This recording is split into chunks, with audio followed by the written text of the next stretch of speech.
Shalom and welcome to another edition of Parsha Talk. I'm Rabbi Elliot Malamet in Highland Park, New Jersey, at the Highland Park Conservative Temple Congregation on Shemet. And joining me, my good friends, Rabbi Barry Chesler, Solomon Schechter Day School of Long Island, Rabbi Jeremy Kalmanovsky of Anshe Chesed in New York City. We are recording this on day 61. This is also 761. 761, I'm sorry, 761. 761, with eight bodies still needing to be retrieved from Gaza. The body of Omer Nutra has been retrieved, and the funeral, we understand, will be taking place on Friday in Israel. This is, I think, a moment of, you can't use the word closure, but whatever the word is, at least this is, one kind of one step for the It's family. there is a, a kind of relief Yes, that's what. because the uncertainty has been removed. Yeah, That now that Omer will be able to be buried in Israel. And that may provide some continued relief to the parents and the brother, Daniel, who now have to rebuild their lives.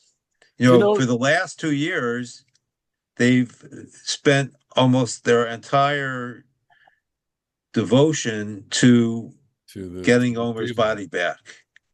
Do you, And now that it's finally happened, it's going to open a new chapter that I don't know that they have spent much time thinking about. Interesting. We You have know, this phrase, Hamakom Yenachem, which is Hamakom, we think of God, but it's Hamakom, the place. The having a place will give them some kind of comfort. So this is, one of the unintended consequences, obviously, is the need for there's a certain wisdom in burial precisely for that reason, that it does provide a place that one can go to when the person no longer walks among the living. and Jeremy. and when there are 900 other people, at least, who will be buried in the same sections of Har Herzl. I was there, I guess, in last January, the beginning of this year, and there are just so many graves, and each one decorated. It's a whole generation of Israelis. It's like the Vietnam Wall, so to speak. Yeah, I just want to note that today, as we record this on November 4th, which, aside from being a my certain father's day, birthday, on he's a certain 85 years holiday. old. Um, it's the secular date of the assassination of Yitzhak Rabin, 30 years ago today. 30 years ago. Akedah Yitzhak in its own way. I was there in Israel. Yeah, I saved. I brought this out to shul last Saturday. I saved the newspapers from Yeah. that day. Rabbi Nirtzach, Yisrael Ko'evet Ubocha. Yeah, But, Robin is murdered. Israel is in pain okay, and weeping. right. Yeah, this is, people talk about trauma and post-trauma and, this war as trauma, and are we at post-trauma, and what do those words even mean? And how has a generation, according to at least one report I read, a whole generation, the majority of Israelis now have been born after the assassination, the majority of population, which is Mm. fascinating. So there's no direct memory of that cataclysmic moment. It was a cataclysmic moment, and I think to a certain extent the echoes of it still Oh, huge, reverberate. huge. I mean, of course, it was an extremely divided society in that short period between 1993 and 1995, and then a little bit later. I mean, the negotiations between Israeli leaders and Mahmoud Abbas went on into the first decade of the 21st century, and of course, for a bunch of Israelis, it was a terrible idea, and they believe that they've been proven right by the Second Intifada and everything that has happened. But for a whole lot of Israelis who've been frustrated and disappointed, and of course the terrible things that have happened in these last 30 years, it was also in those days a very hopeful time. Yeah. And it came crashing to an end in terrible violence. The dad came in today to plan out his son's bar mitzvah. He's an Israeli guy, but he's been here for many years, and we were talking about this anniversary, and he related that he had been in the demonstration, and Yeah. and it kind of ended with some hubbub. He didn't know what was going on. He walked home for 25 minutes in Tel Aviv, and only when he got home did Here. he discover what had happened. Unbelievable. Well, let's talk about Parashat Vayera, because we can continue on this. I want to do something different for our conversation this week and give us a prompt because this parsha is so rich with stories and material and no end of interpretive insight. But I think a useful exercise for rabbis especially, but for anyone studying the Torah, is to take a verse, not just any verse, but a verse that we select, and go with it. And we've done this exercise. The three of us did it. Actually, we were honored to write columns for the Jewish Journal under the Table for Five column. That was really a great experience. I think to put 250 words on a verse. So I want to put out a verse and prompt you to thinking about this. This is a verse that comes right at the end of what we would say is the famous conversation between God and Abraham. God and Abraham, Abraham argues with God prior to the destruction of Sodom, maybe you shouldn't destroy it. Maybe you could find 50, 45, 40, 30, 20, 10 righteous people in there. Will you destroy this city for the sake of the righteous? Will you spare it? And God says he will spare it, but in the end, obvious that he can't find these righteous people in there. Lot is questionable as to whether or not Lot himself is righteous, but we'll leave that discussion. Well, So but even if Lot is righteous and we include his entire family, they number they, eight. they So don't, they're fewer than the 10. right? Okay, And as long as we're in this direction, just one more point, God will provide for them. Right. So in fact, no righteous people will be killed so from God's point of view. That's I think that's 100% right on. Abraham challenges God, says, what if there's 50, 45, 40, 30, 20, 10? And God says, I'm going to have to do this surgically, not by the group. And in fact, okay. takes out a certain number of And we individuals. and we the verse the story ends as follows. It's chapter 18 verse 33, and I'm saying it because I want the storyteller in me is inspired by this scene, by this verse. Vayelech Adonai, it says, and God went. This is after the whole argument conversation. Vayelech Adonai, God goes, kasher kila, as the conversation ended, ledaber el Avraham, as he ceased speaking to Abraham, V'Avraham shavlim komo, and Abraham returns to his place. I'm going to pitch to you an interpretation here, which it strikes me initially on the surface here, which is the two are having an argument, and the two separate, and and that means that I mean, it's like what's stated in this verse is that the argument is over. This one goes this way, that one goes that way, and there's no, as it were, shaking of hands, bowing. There's no acknowledgement. There's no resolution. In other words, there's something dangling here, and I can't help but feel that this conclusion of the argument is unresolved. I'm left with some tension. I want so badly to feel that the relationship has been strengthened by this, but as I read it this second, I feel a cleavage, a literal separation between the two of them, and that's not settling well with me. And that's my 250 words on it. I'm going to turn to you, Rabbi Jeremy Komolowski, your reaction to he went as it ended, and Abraham went to his place. Well, I'm going to answer that question, and I'm going to attempt to assuage some of your. You can still feel there's a little bit of a cleavage there. You can still feel that that they've had it with each other, but that textual unit begins on chapter 18, verse 22, Okay. because or a little bit before actually, because the the three Messengers. messengers have come, and by tradition, every angel has one job at a time. So three people show up to Abraham, give Sarah the good news that she's going to have a child. We have the laughter, and then only two go on. Um, but God seems to be hovering over or something like that, and God says, you know, "Hamechasani me'Avraham hamechasani me'Avraham asher ani oseh." Am I going to keep this quiet? I'm going to tell him. I'm going to invite him into a conversation. Abraham is a great nation, and all the nations of the earth will be blessed by him. And then you get an awesome line, one of the most like defining the Jewish people lines, Genesis 18:19. Ki yadativ leman asher yitzaved banav et beito acharav. I know this guy. This is why I entered the relationship. I know him. I know he will command his children and his household after him. V'shamru derech Adonai la'asot tzedakah u'mishpat. They'll keep the way of the Lord. They are going to do righteousness and justice.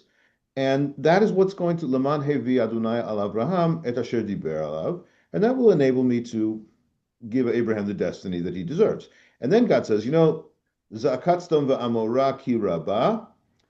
The scream coming out of Sodom va'amorah is so terrible because the people are so awful. And I'm going to go down and I'm going to see, and maybe it's not quite as bad as it seems, and I'll know that. And if it is, then I'm going to make some punishment. Vayifnu misham ha'anashim, and so the two angelic messengers, or perhaps one of them is supposed to be the divine, or in any event, God is present in this conversation of the two messengers who are on their way to Sodom. Vayifnu misham ha'anashim vayelchu Sodoma. The two of them leave there and they head off to Sodom. Abraham odenu umed lifnei Adonai, and Abraham is still standing before God. So the text that we have says that God's plan to go down to Sodom, and Abraham's not letting him get away. It's as if Abraham, and God has just said, I know that the great thing about Abraham, and the reason that I've entered this covenantal relationship, is that I know that he wants to that he wants to keep the way of the Lord and do what is righteous and just. And so, like Moses will, in the way we have the Torah as it reads right now, Abraham's not getting out of God's way. Abraham is standing, he's pressing the point. He says, we want to talk about this. And so one way to read this is that there's something really powerful in the way that Moses will, in the way that Jeremiah will, of Abraham as a kind of a figure that asks the hard questions even of the divine. Now, there's one more tweak I can make. The classical midrash, and Rashi quotes this, and Abraham is still standing before the Lord, is seen to be like grossly impolite. Abraham is supposed to be standing before God. That doesn't make any sense. This is a midrash which blows your mind that our sages came up with this. Our sages who are supposed to believe that the Torah, the immaculate Torah, is exactly perfect. So this is a tikkun sofrim that I guess it's not that Abraham standing before God is massively impolite. It's that God waiting for Abraham would have been thought to be impolite. And so they changed it. Tikkun sofrim, the scribes amended it to say that Abraham was the one who was standing before God, but that the original text was the two men went to Sodom and God remained before Abraham. If that's true, if somehow archaeologically speaking, the lower layer of the Torah is that God stood there before Abraham, then it really comes home that God is urging Abraham to try to ask the hard questions. It's like, God says to Moses, let me at him, I'm going to destroy him. And of course, Moses says, no, you can't do that. And here too, we have something like that, perhaps. God says to Abraham, I'm going to wipe this city out, and I'm going to wait for you to see how you react. And Abraham reacts in a positive way. So they have the argument, and then the going away, if that's true, if I'm correct, and that midrashic tradition is correct, then this is exactly what God always wanted. And God hung around long enough to accomplish this important conversation, and then said, okay, now you did it. Good It's such a fascinating, I could respond, but I want Barry to come in on this. So I read the story differently. So I imagine here a schoolhouse. That's the makom. God is the teacher and Abraham is the student. And God has to teach Abraham an important lesson. So if we imagine that Abraham woke up the next day and saw Sodom and Gomorrah and the other three cities completely destroyed, he would not be able to trust God, because how could it be possible that there is a place where everyone was worthy of death? And so God has to let Abraham know that, in fact, this is such a place and that you can trust me to be just. And that will be the question that Abraham poses. Is the master of the unit, does the judge of the world not act justly? And I think what we sometimes forget here is that God initiates the conversation and God leaves at the end. And that's what makes me think of a teacher-student relationship. God has summoned Abraham, as it were, to teach him a lesson. The lesson is over. The teacher leaves. I'm struggling with both of your interpretations only You because struggle a lot. I do. But what I'm struggling with is I'm reading, the content of this, and it's one of the most engaging conversation that any character will have with God in the entire Bible, let alone, the Torah. And that's one level is the content. On the other level is like the subtext, which is what's the relationship? And we've all touched on that. And I have this theme in my head, which is that the relationship between God and Abraham is quite elastic through the course of their relationship. That is, it Explain what you mean starts. by elastic. It means it's uh, God will say Lech Lecha, and Abraham will go, and there is we saw plenty of times last week. There is conversation between God and Abraham, and there's plenty of times where Abraham will say, look what you've promised me. I don't have anything. What do you have? What are you going to give me? I don't have anything. Let Ishmael be the inheritor. And so Abraham, you can sense a frustration. You can sense that there's love between them or loyalty between them, and that there's also frustration between them, and that Where does the frustration come from? the frustration comes from Abraham, God telling Abraham over and over, I promise you this, I promise you that, I promise you a great nation, I promise you the land, I promise you descendants, and there's nothing. And so that's Well, first 25 years go by So before there is a descendant from but him. there's not nothing. I Of course, there's not nothing. And by this time, okay, yes, we've not had Isaac, but we've had a really demonstrative promise. The relationship has been developing, but maybe this works for you a little bit also because there's a famous Talmudic passage. Of course, as a historical matter, our prayers, morning, afternoon, and evening, seem to be descendants of the sacrificial system in the ancient temple, and that seems to be where they come from. They coincide with them. The Talmud also says that Abraham, Isaac, and Jacob created Shacharit, morning prayer, Mincha, afternoon prayer, and Aravit, evening prayer. And Abraham is said to have created Shacharit because now, not here in 18, but just the very next passage after God has destroyed Sodom and Gomorrah, he's rescued the one decent family, similarly to rescuing the one decent Noach family, perhaps, and she turns into a pillar of salt. And then in chapter 19, it says, Vayashkem Abraham baboker el hamakom asher amad sham et pnei Adonai. And the next morning, Abraham woke up early and went to the place where he had previously greeted God. And that is midrashically taken in the Talmud there in Brachot to be that he's the first person to daven shacharit. Well, if that's the case, and there's maybe the night before when they split up, they went to bed angry and that wasn't so nice, and they had it with each other. But then the very next morning, Abraham shows up. If we read this with the Talmudic sages, Abraham shows up in prayer and wants to reconnect, and maybe that takes a little bit of the frustration away. so I, I let me I just want him add to something. come into prayer with frustration. Go ahead. So I think that the problem for Abraham is that he is at God's beck and call, but God is not at Abraham's beck and call, meaning that God shows up on God's own time frame, and Abraham would prefer that God showed up on his time frame. And I think the other piece of it that I take from this verse is when it says Abraham, Vayashov Abraham Limkomo, that Abraham returns to his place, meaning he's leaving God's place, that he does not have constant access to God, either from a temporal point of view with respect to time or a spatial point of view with respect to space. And that's bothersome. And I think, I was thinking when you were talking earlier about Job, what does Job get at the end of the book? He gets the visitation from God. God addresses him.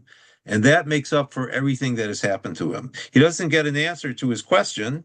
It's one of the great mysteries of the book, but he does get God's presence. And I think what frustrates Abraham is that he does not get God's presence when he wants it. He only gets it when God wants it. Okay, and that's what makes him great, which is that despite the fact that he doesn't get God's presence at his beck and call, as you said, and he's still steadfast in his trust of God, and he's still connected. He doesn't do what any one of us would have done under these circumstances, which is, I'm done. I'm Right, done. but I have to add one more point, is that the steadfast loyalty on Abraham is not constant. It has to be earned each time that he encounters God.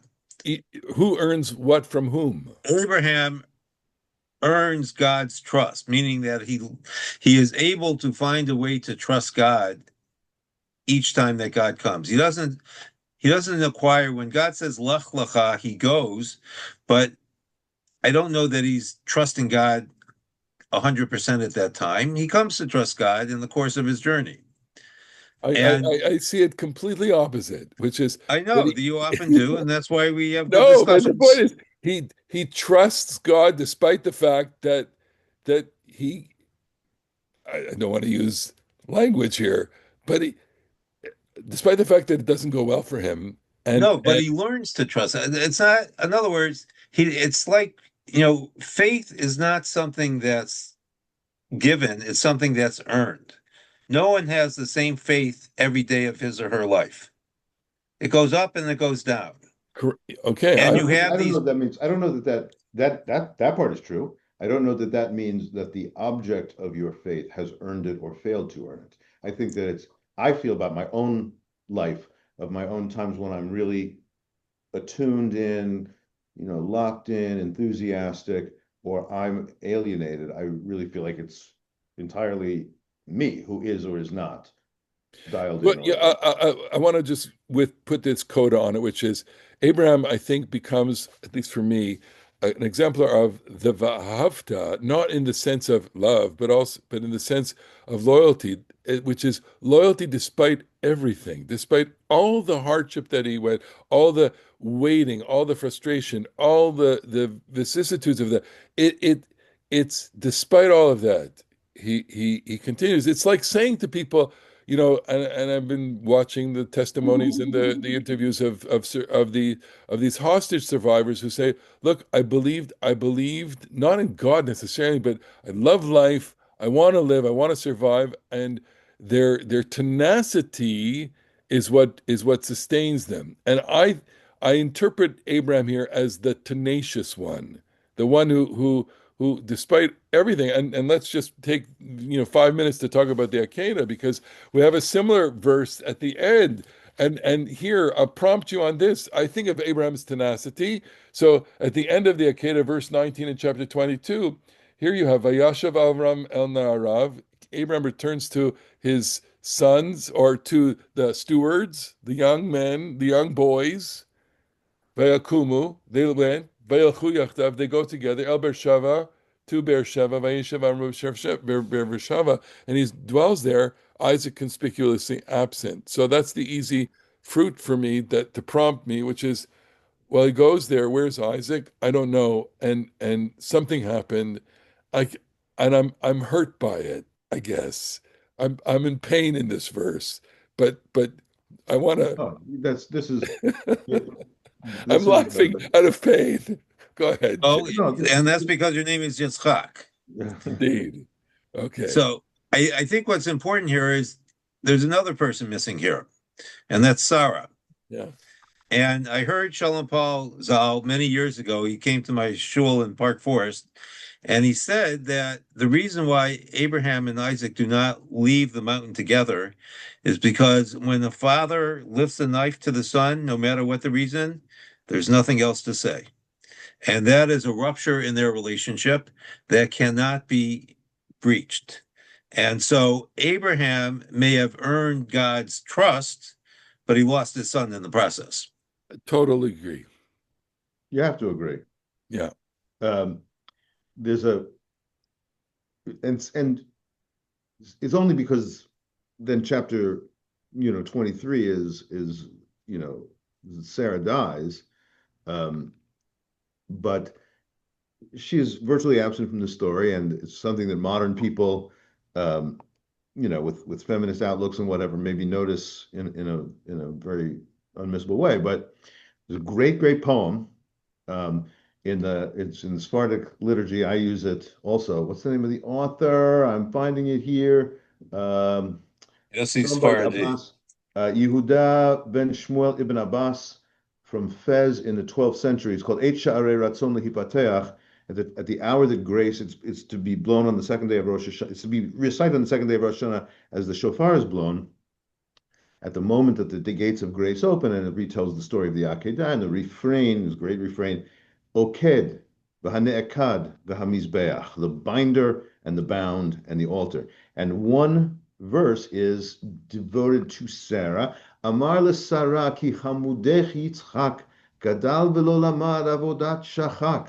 He says to Sarah, your dear boy Isaac has grown up, but he's not learned how to worship heaven.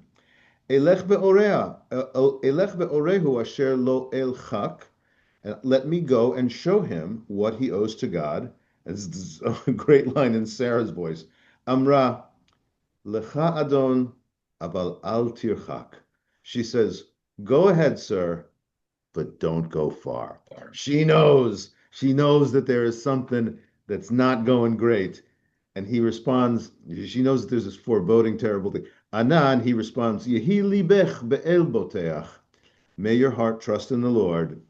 Oked, v'hanekad, v'hamizbeach. The binder, the bound, and the altar.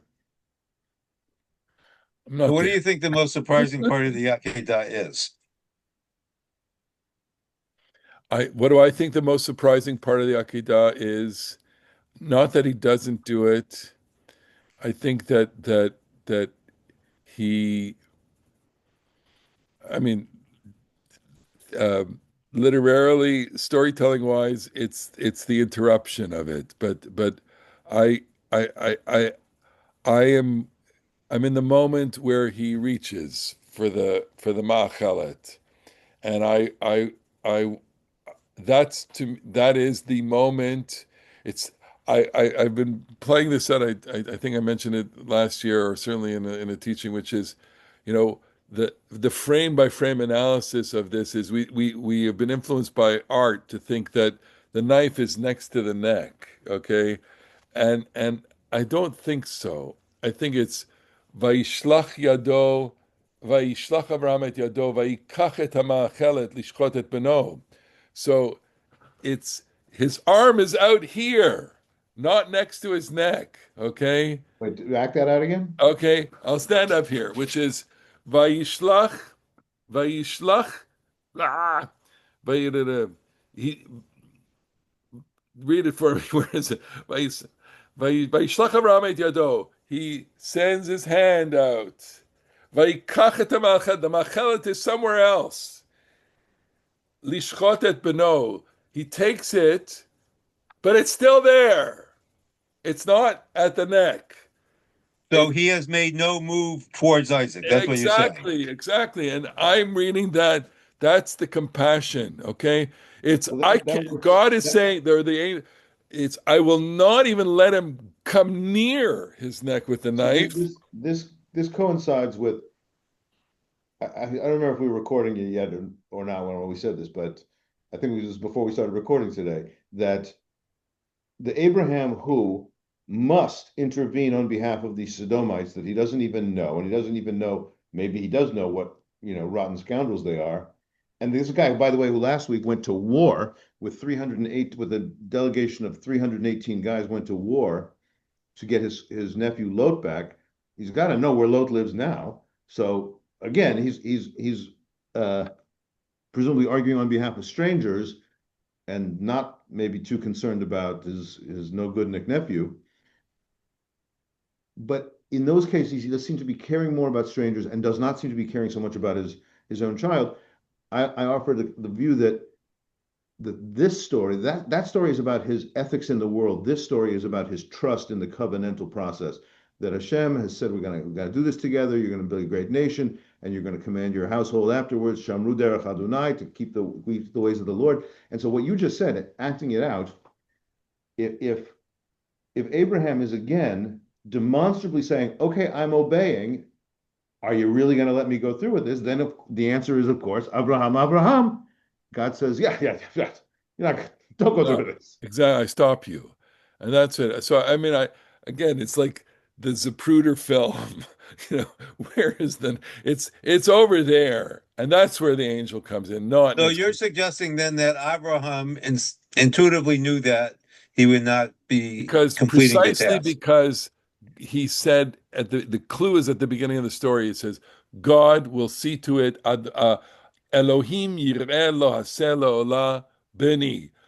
God will show us this, and that is not just a throwaway line. That's the statement of faith. That is the statement, the clue that God is not going to let me do this to you. God is going to show me the animal for the slaughter, and that's what's going to happen here. And I believe that. I trust that, and So that's why the that name fits of it. the place is Yireh. Yeah, but that fits in with the original command, which is Lech lecha el eretz haMoriah v'ha'alehu sham lo'olah, which some rabbis understand that you should go to the land of Moriah and put him on the altar, not to sacrifice him. Or even V'ya'alehu Sham Lo'olah, Gersonides, the 14th century Provençal, his brilliant Gersonides on this, the Ralbag, says, and that poem that I read uh, corresponds to this as well. Um, Take him up the mountain, and he hasn't learned how to worship heaven yet. Show him how to do an olah. And the Ralbag's comment is that Abraham fails the test because God gave him an ambiguous mitzvah, which could mean teach him how to do it or slaughter him on the altar and offer him up. And Abraham made the wrong interpretive choice. It's an exegetical failure. He should have said, aha, I understand the divine word to mean something peaceful and not something violent, but he screwed that one up. So That's I just want to make a point. What I think the most surprising thing is that the entire Akedah, until the angel speaks, is done in silence. Yes, And I suggested many years ago that the reason why we blow the shofar on Rosh Hashanah is because we cannot be silent when something like this happens. that's brilliant. I love that. The silence broken only by a little bit. Vayomer Yitzchak el Avi, Vayomer Avi. You know, Isaac says to his father and says, "My father, question mark, dot, dot, dot. What's going on here?" There's so much power in that pregnant silence.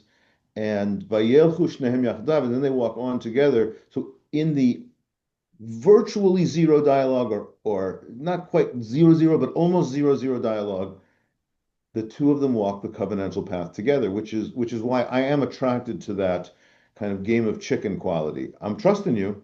I'm trusting you. Are you going to push us over the edge, or are you going to make this come out okay? And we know that it does come out okay, but that heightens the terror aspect. So just to wrap this up, because there are two moments when people enter and exit the stage. I think of this in such theatrical terms, where at the beginning in the first story that we talked about, there's an exit of characters. Abraham is left on the stage, God is with him, and then the two of them separate together. And here on the stage, there's what's being played out in front of us is the characters they come to Moriah, and then the characters leave, and again, we don't exactly know what's going through their minds, but we have a rough idea. At least we interpret, and that's where the conversation takes us. And of course, we'll never cease talking about this. And we hope that our listeners and viewers never cease listening and talking about it and having their own conversations about this one of the most important moments in the entire Bible, most Of important. course, they won't stop because it's the Torah. It's endlessly fascinating. Absolutely. But we have come to our conclusion here at Parsha Talk. We thank you for being with us, as always. Thank you for being so loyal fans. Spread it to other people. Let them see the fun, the joy that we have in studying Torah together, and hopefully that will influence your lives. So Shabbat Shalom from all Shabbat of us, shalom. and we'll see you next week on the next edition of Parsha Talk. Bye-bye.